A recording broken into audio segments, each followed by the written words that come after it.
Hello, everyone. This is Dr. Alex Avila with Love University. And we're here at the LA Times Book Festival USC. It's been a great day. Yes. A lot of wonderful people here, artists and guests and authors.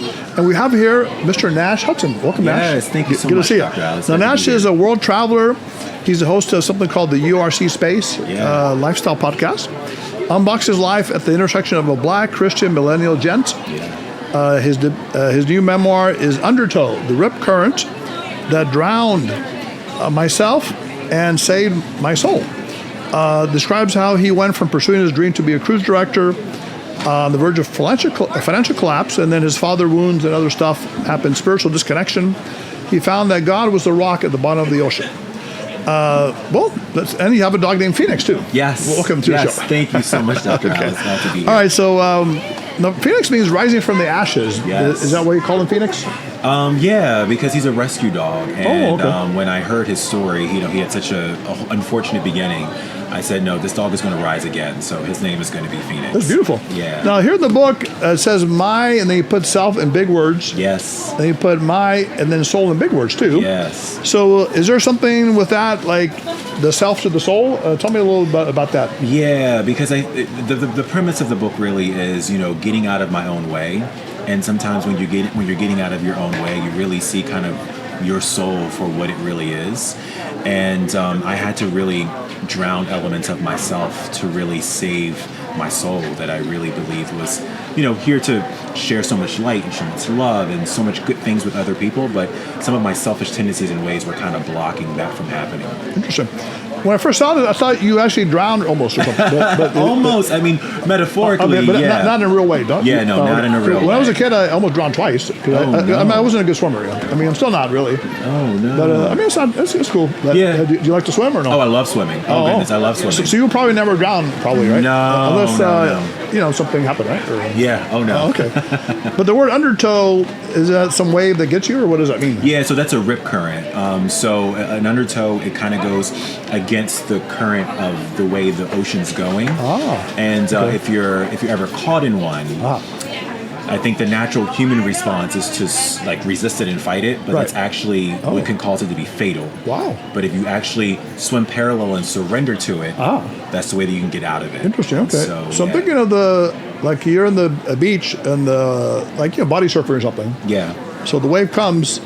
Where's is the undertow more farther out, or not going to be in the first part of the beach? I guess it really all depends. I mean, it can be close to the shore, not super close. Yeah, but it could be. Yeah, I don't go very deep in the shore. I go up to about this level, but that's not deep, right? No, that's not deep. So I'm not going to get an undertow there. No, probably not. Okay. So how far do I have to go to get undertows? You got to go a little far out. Have to be under the water, kind of. Not under the water, but you're just in the waves. Yeah, submersed. Oh, okay. All right, so let's figure this out. So basically, you said you surrendered to God? Yeah. You had to drown your ego to save your soul. My pride, yeah. Now, what was it? Were you an arrogant guy, or what was going on at the time? Yeah, I mean, I think I would say arrogant is a way to say it. I had a lot of pride in who I was. I thought that I knew best. No one could tell me what to do, how to get anything done. Okay. And do you think you were better looking or smarter or anything than others? I would say so. Yeah. I think that I felt like I had sort of this edge on other people, and no one could say anything to me about it. Okay. Was that bad or good?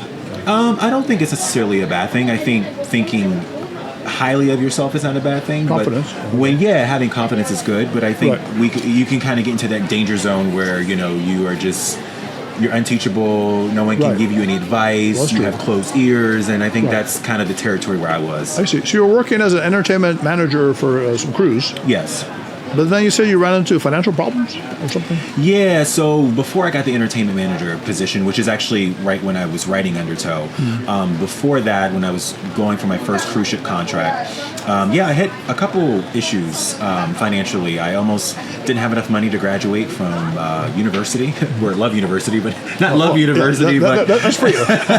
Not this one, but a real one. Sure. And I was 9 weeks away from graduating, and literally had people at the administration talking me into dropping out. Wow. 9 weeks away. Because you couldn't pay for it, you mean? Or couldn't pay for it, okay. yeah. And a miracle, there was a special scholarship that my university university had helped students specifically in the position that I was in, Nice. and was able to get that. Where did you go to school? I went somewhere on the East Coast. I can't say the name legally. Are you serious? Like, because you write about it here or something? Yes, I do talk about it in the book. Okay. Yeah. Was it a good school or decent? It's a great school. Yeah, it's a great school. Okay, so basically, and then from there, were you living, you said couch surfing or something, or living in people's homes? Yeah, I kind of was. Like, so I was able to graduate from college, and then I had this really unfortunate experience with my biological parents.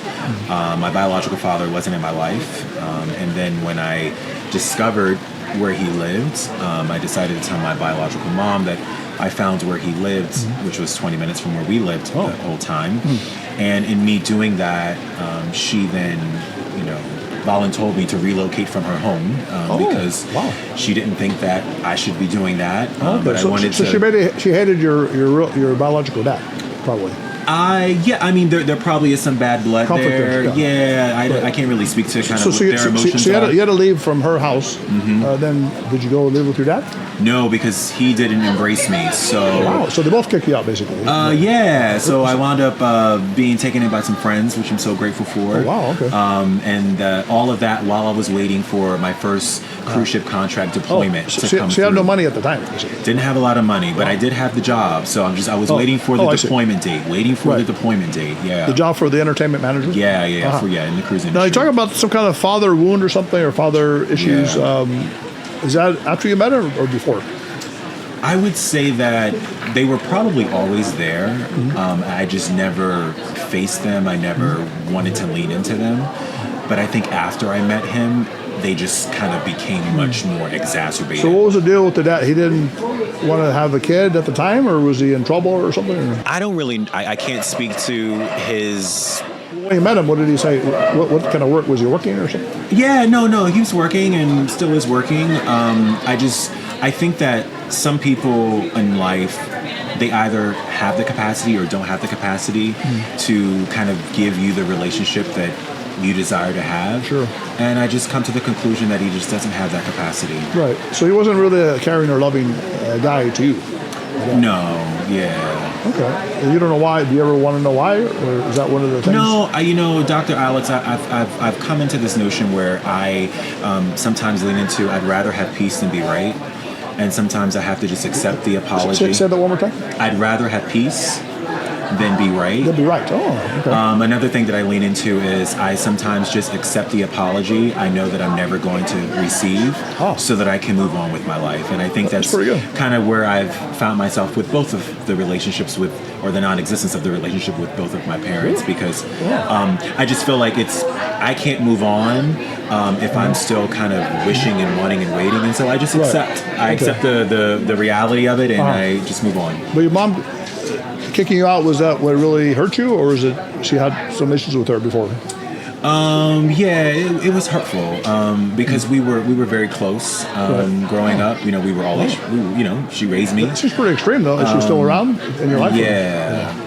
No, we don't have any contact right now. That's too bad. Yeah. But it said you're a Christian, no? I am, yes. But forgiveness is important, right? Absolutely. But you can forgive her and you can forgive others. Absolutely. I mean, if God can forgive me, I mean, we just celebrated Easter last week. I mean, thinking of, what Jesus did for me, I mean, if I could be extended that much grace, how much more could I extend that to someone else, even if it's hurtful?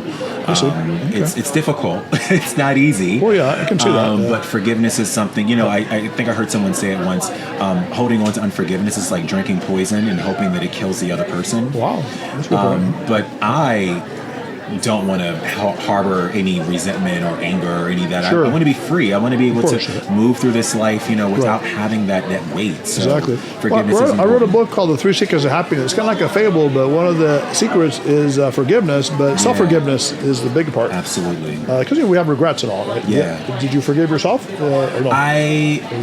I did forgive myself, and I think sometimes even like with forgiveness, as you probably know, it's not a one-time thing. You have to just remind yourself, like, I've chosen forgiveness in this area, and I have to continue to forgive and forgive and forgive. So something that I'm continuously reminding myself of often. So tell me more about it. So basically, this book is about your life, no? It's a part of my life. Or is it a novel? It's a memoir, but it's okay. the first in a series of 6. Oh, wow. So this is the beginning to tell the story of kind of the 17 years I spent engulfed in the cruise industry. So this kind of brings readers into, I'm getting ready to graduate from university. Oh, I see. I got my first cruise ship contract, and I'm getting ready to go. Are there any racy stories in there, about the cruise ships? Is there like any of that TMZ stuff? Or no? Yeah, I would say probably not in this one, but the sequel that is getting ready to come out, there might be some interesting There's an old things. series called The Love Boat. I don't know if you ever saw it. Yeah, exactly. Yeah. But like people have romances. If with stuff, a lot of stuff was going on. Is that kind of the way it is in the cruises, or no? There's definitely some merit to some of Scandalous, that behavior. whatever. Yeah. There's definitely some merit to some of those You don't do that. happening. It's not an expose of the cruise ships, is it? Or No. It's not an expose of the cruise industry. And but in order to tell my story, I do have to share some elements of kind of those things that happen. But it's more of how I navigated through it, and really how I balance like my faith in God and loving Jesus, and then also wanting to be successful in this industry, which kind of sometimes pulls at you. Was there in drug different use ways. and all that? You got to be involved in that stuff? No, I wasn't involved. But in any of that. the other people to get hired, did they have to do any of that stuff? I mean, some people had to make different decisions. Socially, what's the word? Socially connected or something. Yeah, I mean, some people were involved in some of those difficult things, but that thankfully was not a part of. So you've been a Christian all along, no? Or no? Yeah, all my life. So why the whole thing about finding God if you already were a Christian? Yeah, I would say that I was a Christian, but I wouldn't say that I was a real one a strong one. who was a strong one and who took his faith seriously. And so I think in this experience of Undertow, I really was. When faced with nothing, I was only faced with God. And so, really leaning into those deep and those difficult conversations and really seeing, is this the faith that I'm really going to move forward with? Is this really the truth that I really hold close to my heart? And so that's where I would say my faith really became more alive and real to me. What was the bottom point, when both of them kicked you out, or when you were kind of homeless? Probably a mix of different things. I would say that was a contributing factor to it. Not having any progression in my career was one. Any relationship issues going on? Like, did you have anybody in your life? No, not at the time. No, not at the time. So I was just processing through a lot of that myself. But yeah, that was definitely a devastating blow. Having, I don't think that there is a deeper rejection that a human being can feel in this life than having both of your biological parents. It's almost hard to believe on the mother's side just because she doesn't like him. That's kind of weird. Yeah. What do you think? You don't know why that happened? Or? I don't know why. I don't need to know why. I don't get into it. That's their. But at the time, weren't you very curious about it? Like, why is she doing this?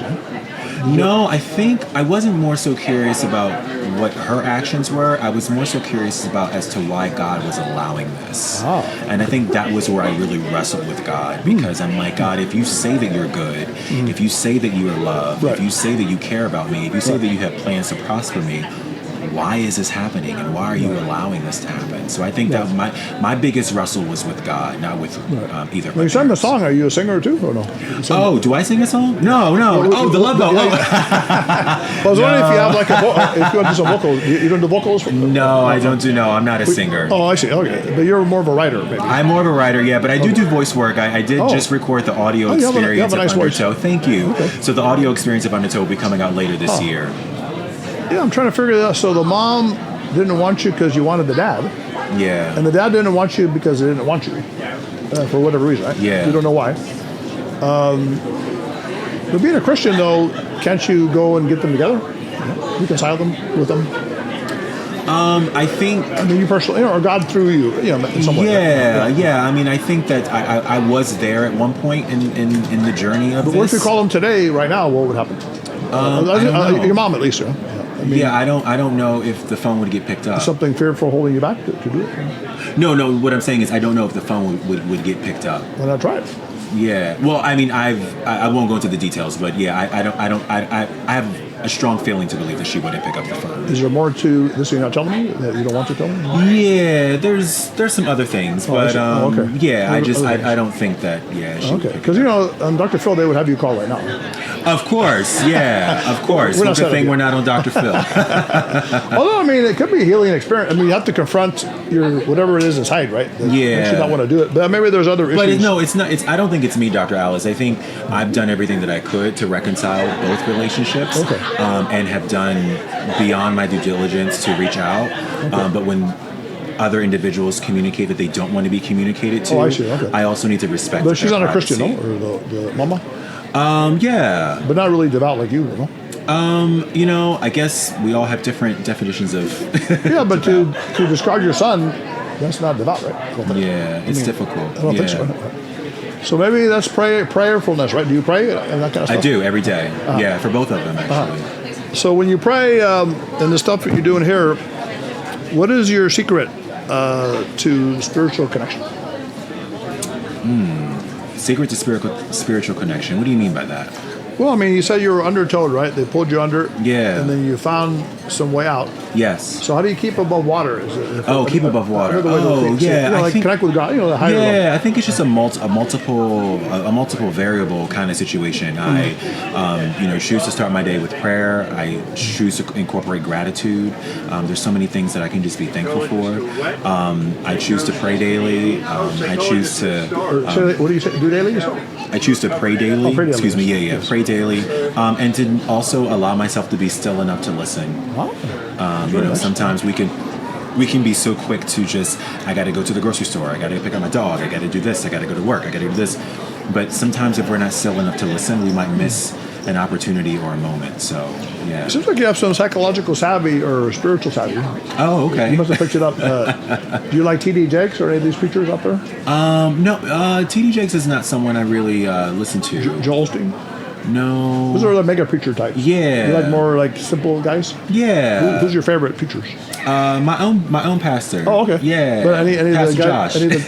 I haven't heard it. But how about are there any TV people that you like or no? I do spend some time in the book talking about Joyce Meyer a bit. I think that's a name that some people might know. Joyce Meyer. She's a Bible teacher. Is she? Okay. Yeah, and she speaks in a very plain, easy to understand way.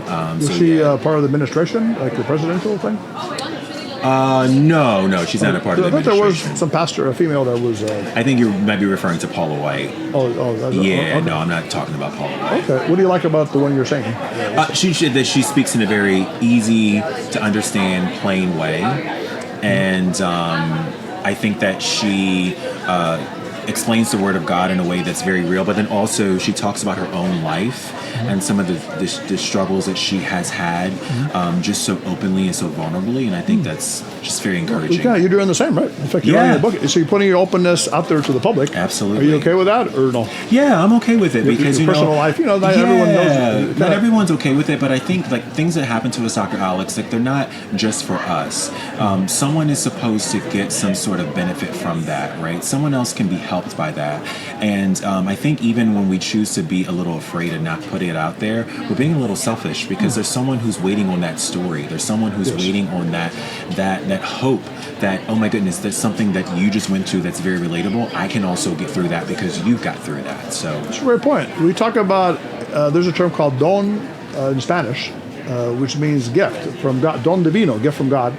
So people have different gifts, right? Yeah. Writing, teaching, whatever it might be, right? Yeah. Being a cruise director. But many times people hide the gift because they're afraid that it's not good enough to be shown.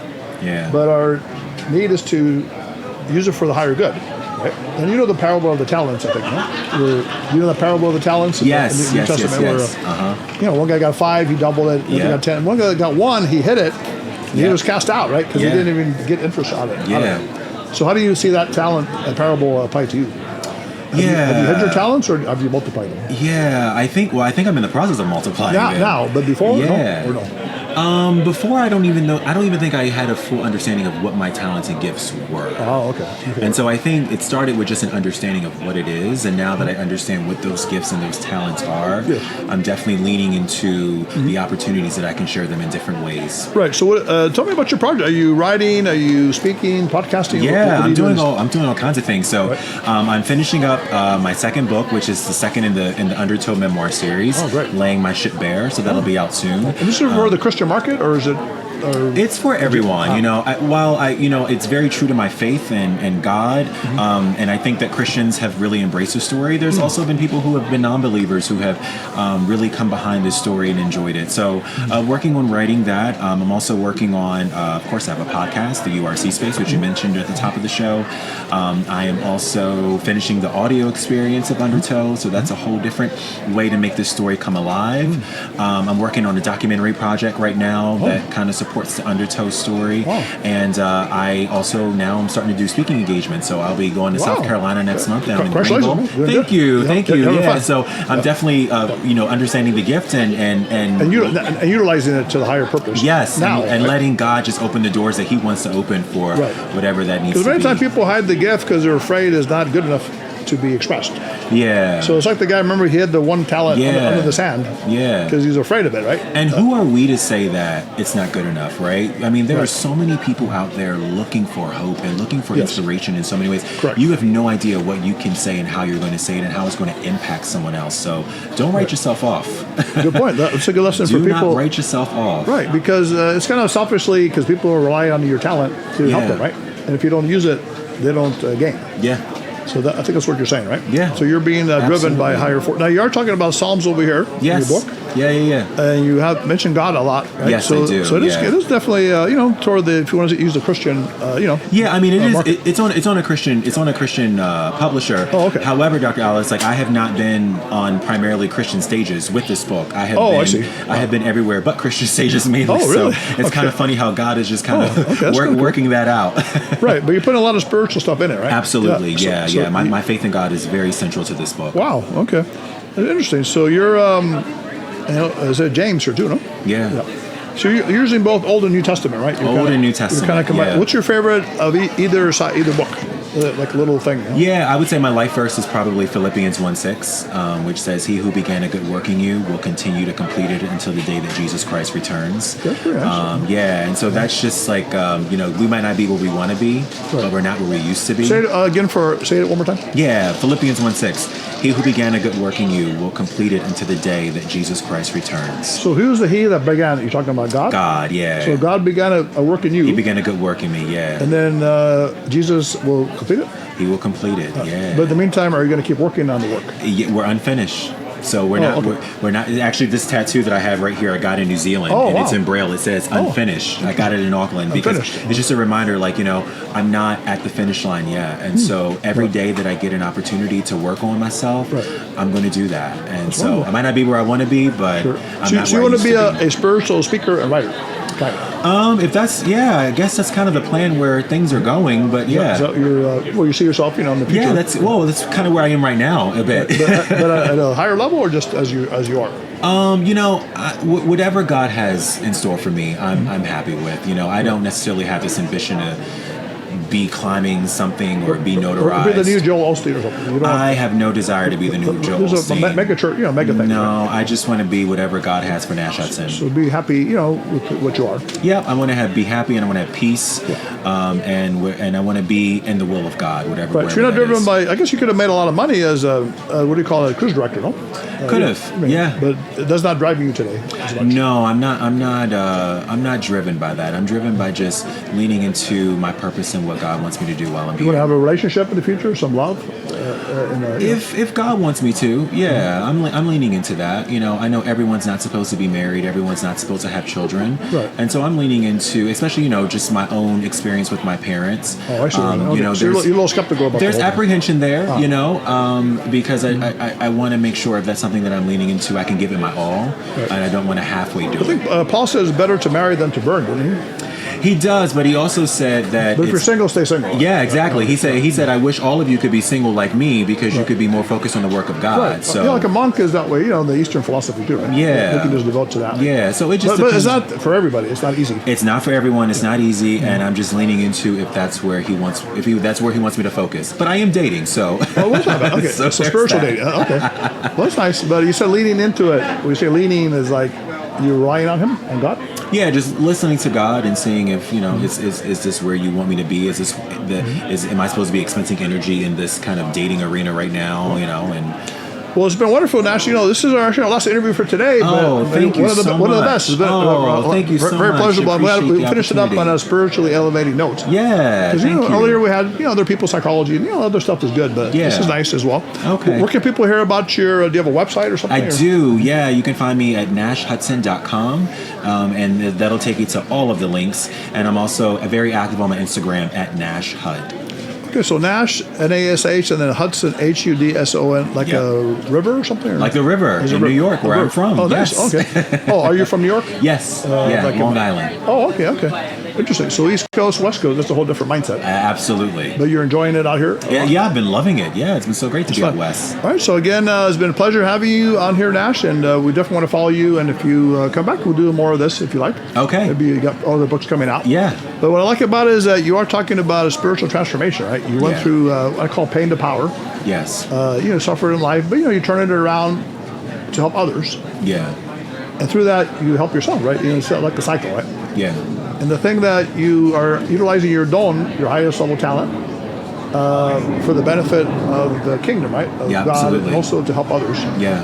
So you're not hiding it under the sand, right? Like No. the one guy did, with the one coin. Yes. But you're multiplying it, right? So Absolutely. multiplication is important. It is. Right. So It is. love, as we conceptualize that love is an energy that can be expressed and multiplied. Loving yourself, others, and the higher. All three parts. So again, love your nursery students. Go out this week and express yourself with love to yourself, others, and the higher nature. And like Nash is saying, stay away from the undertow, right? Yes. Stay away from, or at least rise above it if you can, right? Yes. And get a life raft, right? Which Absolutely. you say is God, right? The life Absolutely. raft. Right. It's He been a is. pleasure, Nash. Until next time, put away your notebooks, your iPads, your phones. Class is now dismissed.